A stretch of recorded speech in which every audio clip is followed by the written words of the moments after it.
Board of Directors, and on behalf of the board, I want to welcome everyone tonight. Thank you for coming in what are less than ideal conditions outside. So thank you all for braving the elements to come and hear our speaker this evening at our annual program. Before we get started, I'd like to introduce the board members, those who are here tonight, those who are not, and those who are coming on the board. As I said, my name is Joe Atkinson. I'm the board president for the next year. Jason Southwell is our board vice president. If you're here, could you stand and wave and, chicken dance, whatever. Aaron Meyer is our outgoing board secretary. Ruth Jenkins, our treasurer. Board members David Harris, Karen Kuhlenolter, Leanne Maurer, Lisa Kelsey Moore, Darlene Peyronen, Mary Lou Sontag, Jennifer Stevens. She's waving. No chicken dance? Okay. All right. I'd also like to introduce our new members. We have 4 new members coming on in the coming year, at least one of whom I know is here tonight because she's giving the speech, and if she's not here, we'll all be very disappointed. So, our new members this year are Kristalyn Shefveland, Amber Gowan, Jennifer Green, and Todd Kranvitz. So, first of all, thank you all.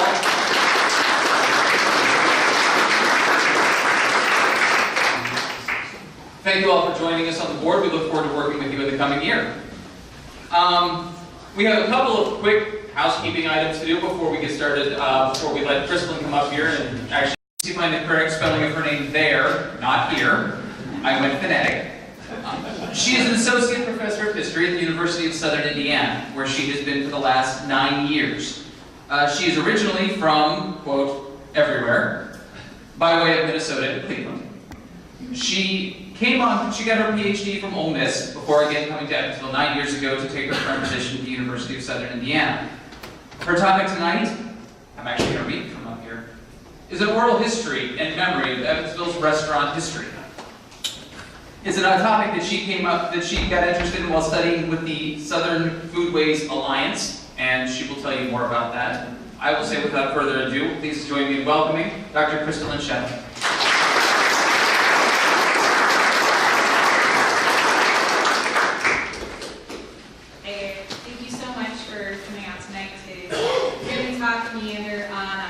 These topics, a little bit about my collaborative work with other scholars at USI. I actually came to Evansville, funnily enough, because my parents would drive me down to Mississippi from Cleveland, and this seemed like a good place to stop. My mom's originally from Waukesha, Minnesota, which is right along the Mississippi River, so they would stay, it was then the Casino Aztar, and they would always make sure they had a room so that they could see the barges going down the river. So I'm one of those people that has never really grown up from being a kid and being excited about the barges going down the river. So I'm really excited to be back in a river town.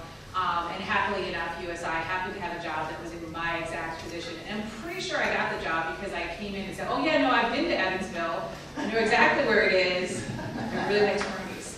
So I'm pretty sure that's why I ended up with the job. It had nothing to do with my history credentials whatsoever.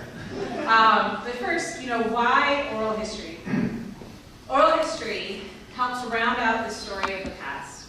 Oral history provides a fuller, more accurate picture of the past by augmenting information provided by public records, statistical data, photographs, maps, letters, diaries, and other historical materials. Eyewitnesses to events contribute various viewpoints and perspectives that help to fill in the gaps in documented history, somewhat correcting or even contradicting the written record. Interviewers are able to ask questions left out of other records and to interview people whose stories have been untold or forgotten. At times, an interview may serve as the only source of information available about a certain place, an event, or a person. Oral histories help us understand how individuals and communities experience the forces of history. Just think about the breadth and width of history that today's students can learn from oral history. Traditional history courses in high school and college usually touch only on the major events of the past, covering the fundamentals of who, what, when, where, why, and so what.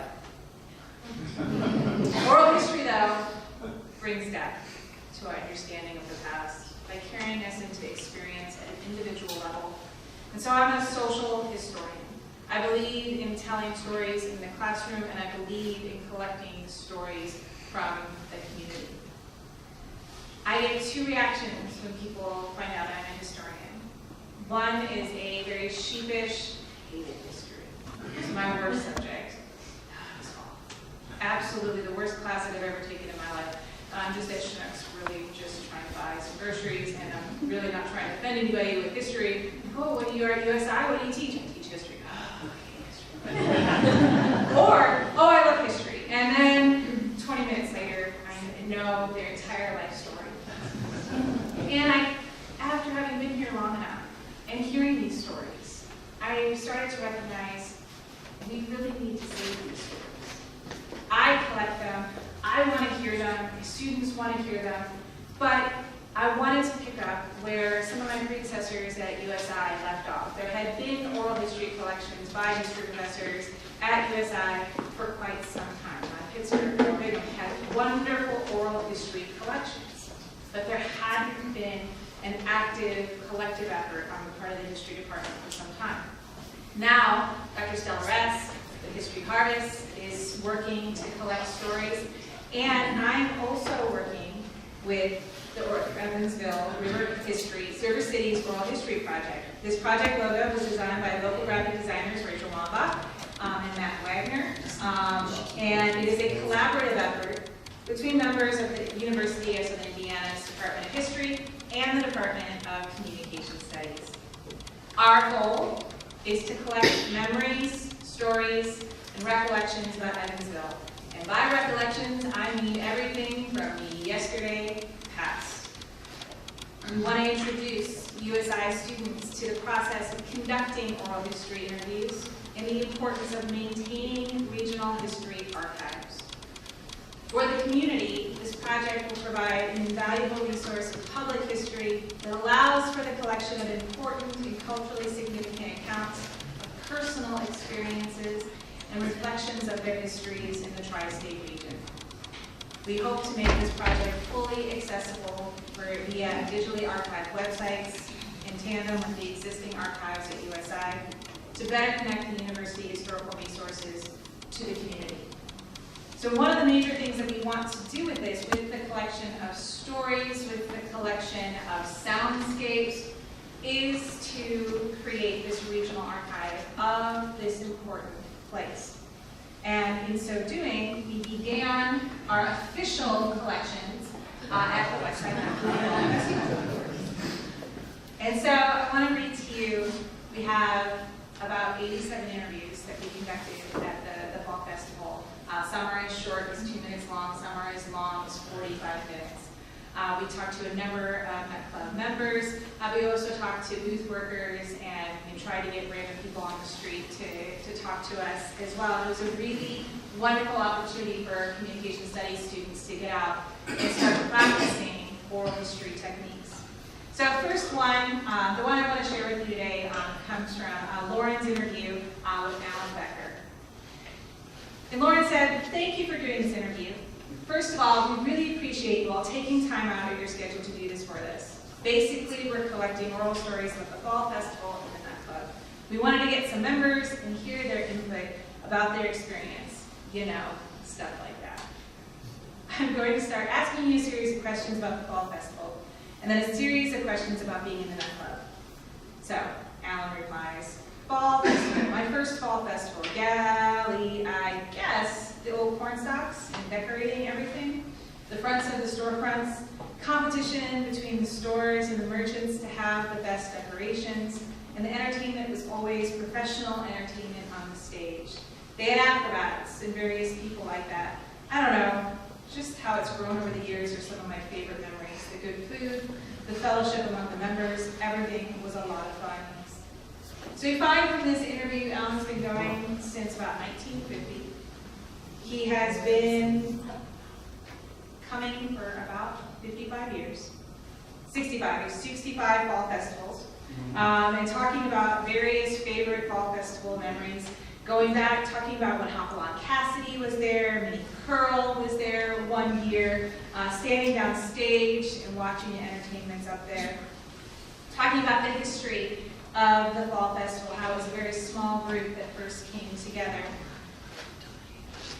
And most importantly, he likes to talk about where special needs kids started out coming just from Evansville.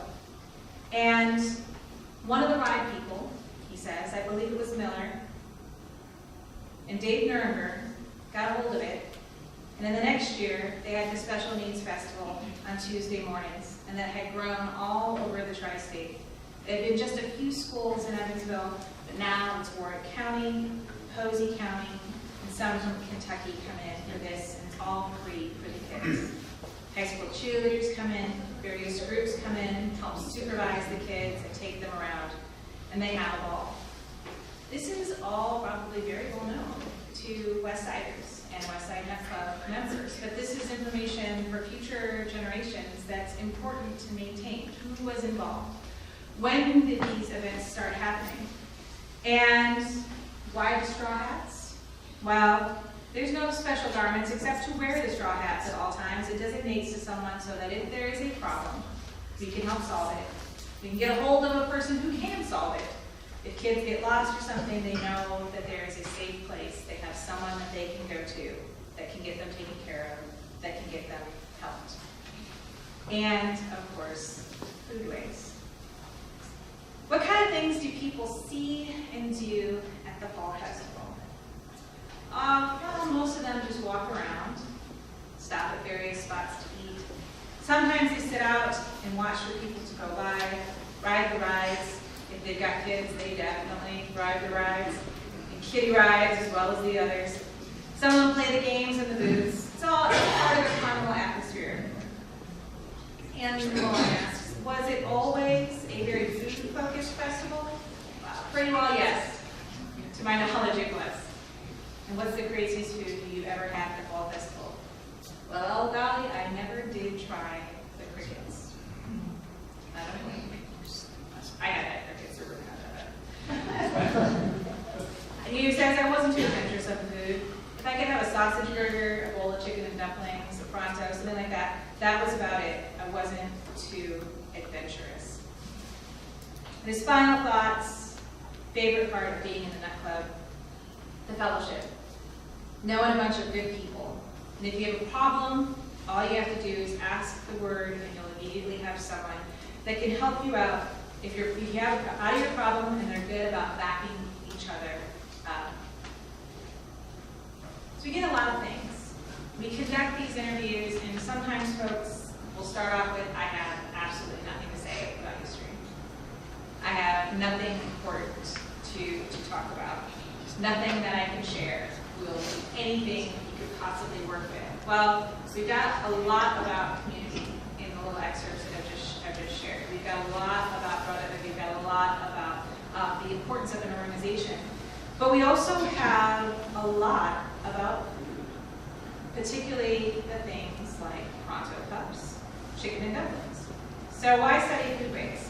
Well, if you're from Chicago, then you know that having ketchup on any sort of hot dog is an abomination. So right then and there, we learn about people based off of condiments. It seems so simple. But why study foodways? Folklorists believe that what we eat symbolizes who we are as a community. Food is central to our identities and its customs, beliefs, production, preparation techniques and materials, display objects, rituals, and traditions are cultural artifacts. They are, in and of themselves, historical artifacts. Foodways can teach larger lessons about culture, geography, history, herbal lore, folk medicine, natural resources, the built environment, economics, tourism, climatology, religion, and we could talk a lot about food. I did do some training at the Southern Foodways Alliance, and one of my trainings as a graduate student was collecting barbecue stories. Now, I am a full-on Yankee, as deep north as you could possibly get in Minnesota. We do not have barbecue traditions in Minnesota. Ketchup is a little too spicy. If it's meat, it goes on the barbecue in Minnesota. But what I learned from being in Mississippi, I got to learn about the fights about barbecue. Moving to this region, I got to learn about mutton and barbecue. I got to learn about the different ways in which barbecue sauces were produced and what that said about the availability of resources, what it said about the ethnicity of different groups.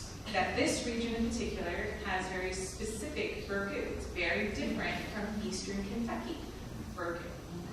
And so these topics, studying foodways, can demonstrate how the family story, the community history, and the significant events of humanity are regularly shared, are about the importance of a particular region.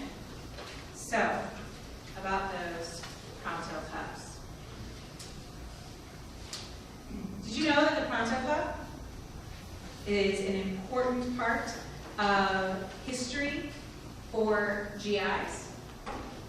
Pronto Pup actually originates in Oregon. And part of the lore about it is that the actual hot dog bun was always getting wet, getting soggy, so they wanted to create a bun that would not get soggy, hence the cornmeal. Fights over whether it's called a Pronto Pup or a corn dog certainly show regionalism as well. And so having an understanding of how groups started to create their own restaurants.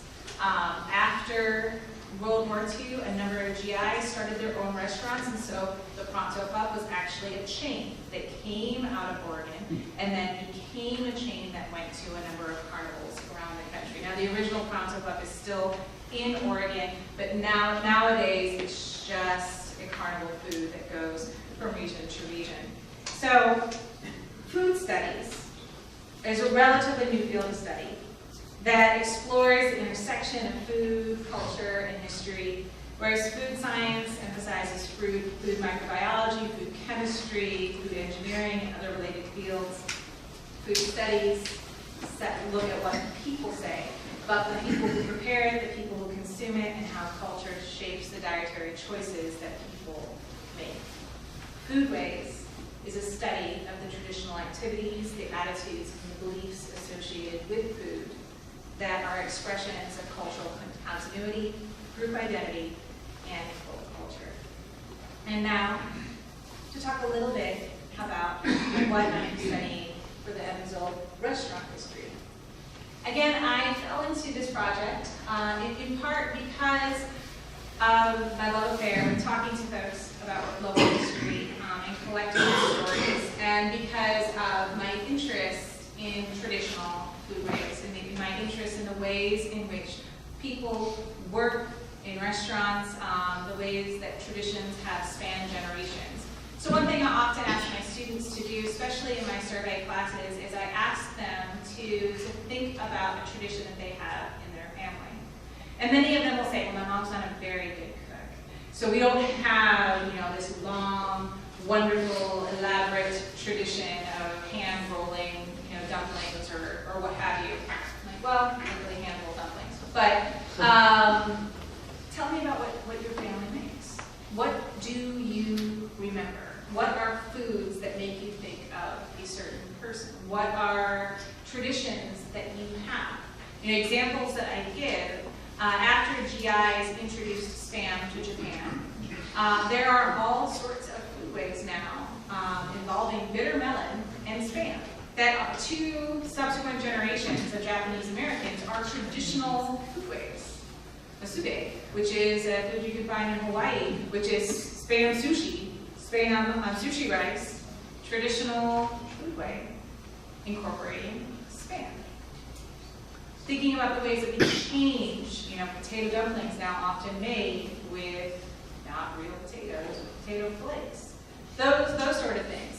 So the Y certainly have access to a number of wonderful news articles, columns, and an absolute wealth of archival imagery. I'm also here to ask for your help. A few of you have already reached out to me about Dogtown, which I have to admit is why I chose that image for this talk. What I have heard just through social media, just through connections with people through happenstance, is above and beyond anything I can find from a news article or from a digital database. The stories are what are most important, and I'm hoping you can help me fill in the colorful details to the outlines I can sketch from my research.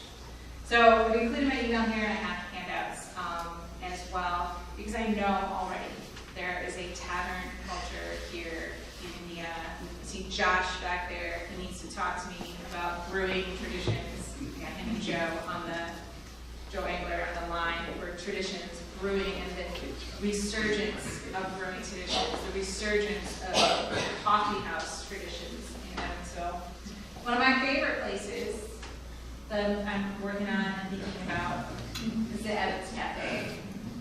So I used to live right off of Aiken Park. I now live over by Dewey. But right here near Aiken Park, off of Kentucky Avenue, is the Evans Cafe. Allegedly opened with the jukebox blasting Pistol Packin' Mama on October 23rd, 1943. It filled with workers from the Evansville shipyard who came in to grab an early breakfast. It originally had 28 seats. Its seating capacity at one point exceeded 200. As recently as just a few years ago, the sign was still there. It has since been painted over. It is now turned into some barber shops. But it is my hope that that area will become a bustling area once again along the Kentucky-Washington corridor. And this, of course, comes from the Evansville Courier Press archives. And then, please see, knew it was going to be a good idea to come and ask y'all for help.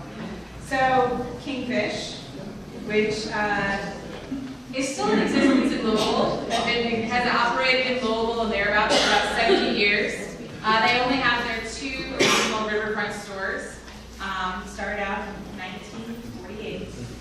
It was synonymous with great seafood in Kentucky and southern Indiana. This later turns into the Riverboat Steak and Seafood. So I'm hoping you guys can tell me some more stories about Kingfish and the Riverboat Steak and Seafood. So this last one, the one on the bottom, is from January 1979.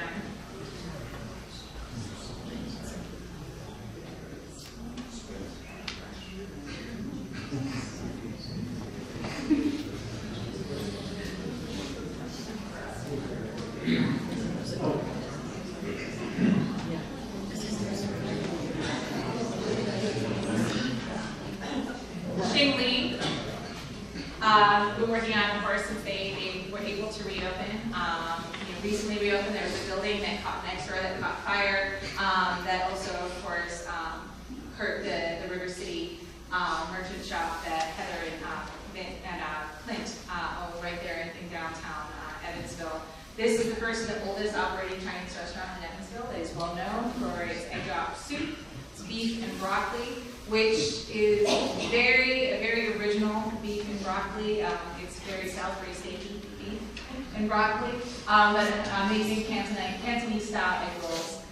Lynn and Frankie John once quipped in a 2007 Courier Press article that the restaurant is so old that people come in and tell them what to do. And I can tell you from coming down and going to there for lunch and for dinner, everyone I've witnessed and observing, they all have their own little way. I want beef and broccoli without the beef. I want beef and broccoli without the broccoli.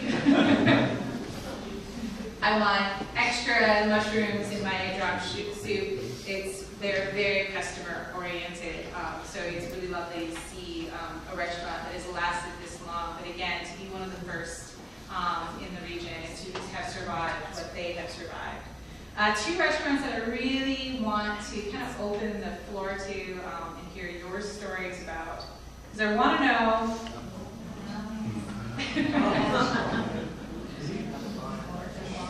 The bars.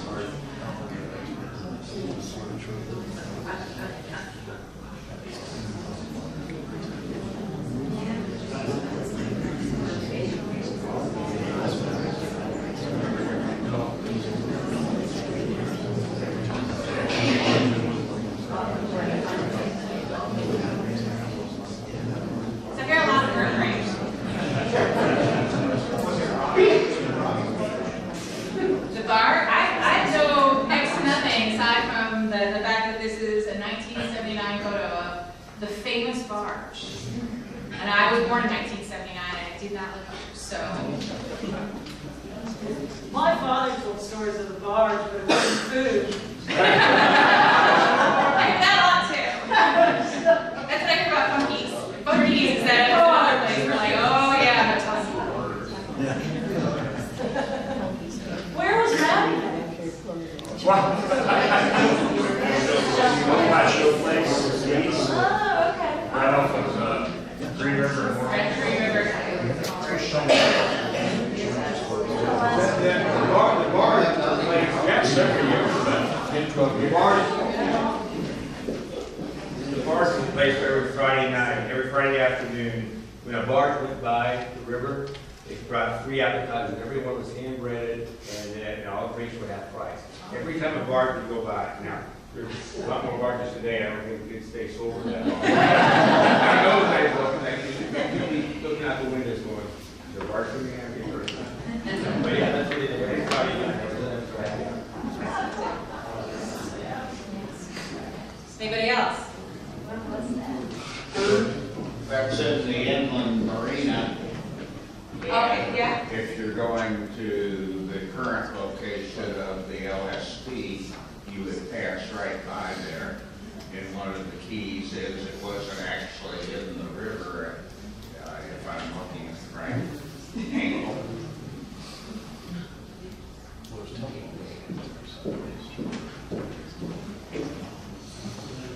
Well, my husband and I had a pre-prom dinner at the barge. I think it was on your his junior university prom, and he was a sophomore then. But it was really nice at the time. I remember it looking like that. When we were there, it was a place to go because it was a romantic type of place. I remember it had candles, the tablecloths, and everything was so nice. And of course, having a date as a junior going to the junior senior prom, you know, I don't remember much about the facilities. So that was something that stuck out. Yes, very good.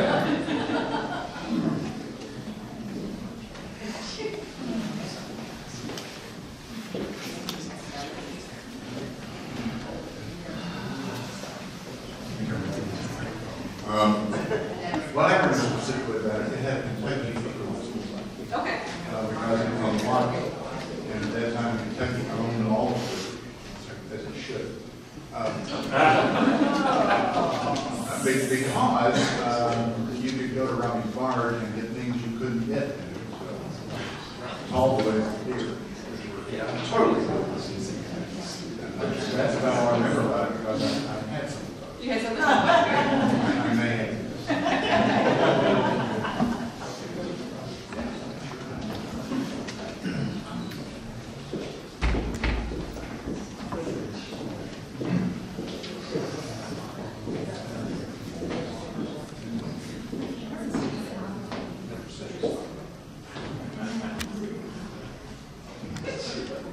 So again, as I mentioned, this is very much a work in progress that I would love to share with you all as I continue the research. It will be one of those history press books that will be available sometime next year. But one of the things that I'm going to be working on with this is we're going to make sure that all the proceeds actually go back to the Tri-State Food Bank and to area soup kitchens. This is a labor of love. It's not my area of specialty in terms of history. I'm a colonial historian by trade, but I love to study food waste, and I'm very interested in making sure that the stories that are told about the restaurants of Evansville are not simply from a clinical historical perspective going through the archive. What I really want and I really hope that you can do is to contact me and have your friends contact me as well, so that their images, their stories can be included in the story, because it is a story of the community. And again, the plan is to have all proceeds go directly back into the community, to the Tri-State Food Bank, and to area soup kitchens. I want to thank the Willard Library for having me come and have a brief talk with you all today. I know you've got stories, you may not just want to talk to to the microphone. But I have some handouts if you're interested in knowing more about our oral history project. Come up and grab one, and we'll set up a time to chat and get those stories down. So I really want to know more about, especially with the Dogtown, the over-the-plate pork chops that were the size of a dinner plate. I hear they were quite fantastic, and I want to know even more. Thank you.